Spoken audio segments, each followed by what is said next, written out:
Hello and very good morning. मेरा नाम है दीपक और आपका स्वागत है ऑडियो बॉक्स में। और इस ऑडियो बॉक्स के इस वीडियो में मैं लेकर के आया हूँ आपके लिए ऑन हिज ब्लाइंडनेस का लास्ट स्टैंजा का रेफरेंस, कॉन्टेक्स्ट और एक्सप्लेनेशन। जो है लास्ट स्टैंजा है, his state is kingly, thousands at his bidding speed and post over land and ocean without rest. They also serve who only stand and wait. यानी कि ईश्वर एक राजा जैसा होता है, राजाओं का राजा होता है। उसे किसी के सेवा की जरूरत नहीं होती है। हजारों देवदूत उसके इशारे पर काम करते रहते हैं धरती और समुद्र में। ईश्वर की सच्ची सेवा वो करता है जो भगवान से बिना शिकायत किए उनके द्वारा दी गई विपत्तियों को स्वीकार कर लेता है।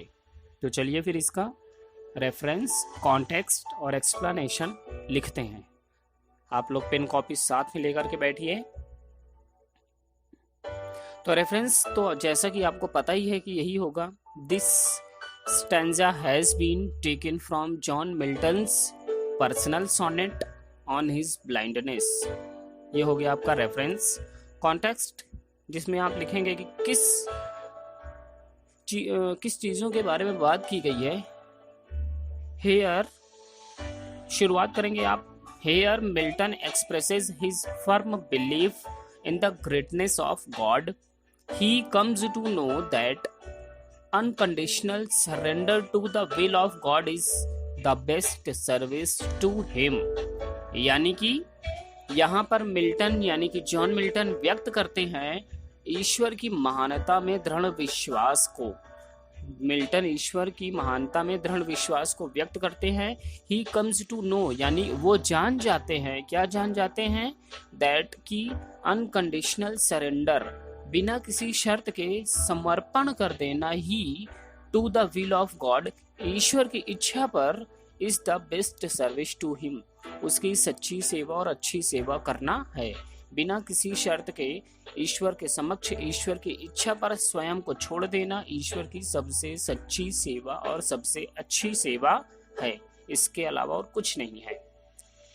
ठीक है, ये समझ में आया आपको? चलिए आगे बढ़ते हैं, एक्सप्लेनेशन की बात करते हैं। आप लिखेंगे इन दिस कंक्लूडिंग स्टैंजा, इस अंतिम पद्यांश में, इस आखिरी निष्कर्ष भरे पद्यांश में, the poet says that God is Lord of Lords and King of Kings. कवि कहता है कि ईश्वर स्वामियों का लॉर्ड, मतलब स्वामी, ऑफ लॉर्ड्स स्वामियों का, ईश्वर स्वामियों का स्वामी है, एंड किंग ऑफ किंग्स, और राजाओं का राजा है। Thousands of angels are running continuously over land and ocean.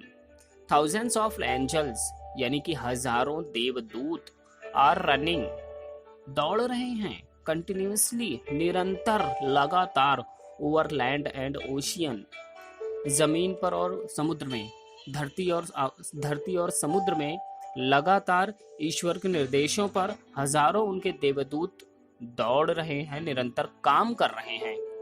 They do not take rest, वे आराम नहीं करते हैं, and travel from one place to another, और एक स्थान से, वन प्लेस एक स्थान से, अनदर दूसरे स्थान पर यात्रा करते हैं। They convey the message of God to the people everywhere at his order. They convey the message, वे संदेश को पहुंचाते हैं, ऑफ गॉड, ईश्वर के, टू द पीपुल, लोगों तक, एवरीवेयर, हर कहीं, एट हिज ऑर्डर, उसके आदेश पर। ईश्वर के हजारों देवदूत ईश्वर के आदेश पर लोगों तक उसका मैसेज, संदेश पहुंचाते हैं। The sufferings and misfortunes of life are given to us by God as a test.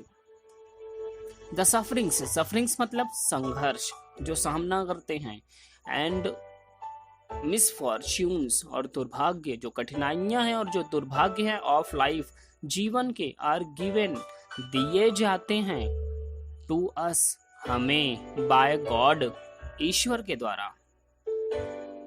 ईश्वर के द्वारा ही हमें कठिनाइयां और दुर्भाग्य जीवन में दिए जाते हैं एज अ टेस्ट, एक परीक्षा के लिए, एक परीक्षा की तरह, ताकि हम जितना जिंदगी में हमारा इम्तहान होगा, जितने भी हम अपनी जिंदगी में कठिन से कठिन परिस्थितियों से गुजरते जाएंगे, उतने ही हम दृढ़ और मजबूत होते जाएंगे, ताकतवर होते जाएंगे।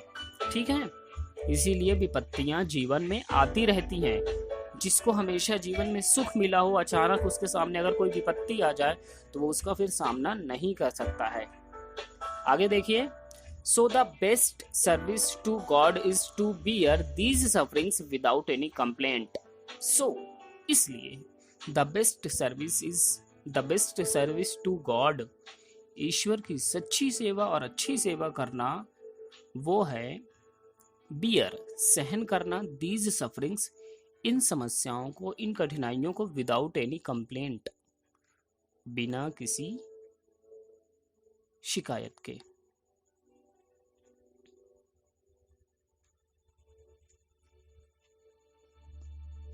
तो इस प्रकार ये आपका स्टैंजा इस चैप्टर का फिनिश हुआ, खत्म हुआ। अब अगली वीडियो में आपको हम बताएंगे एन एलिजी फ्रॉम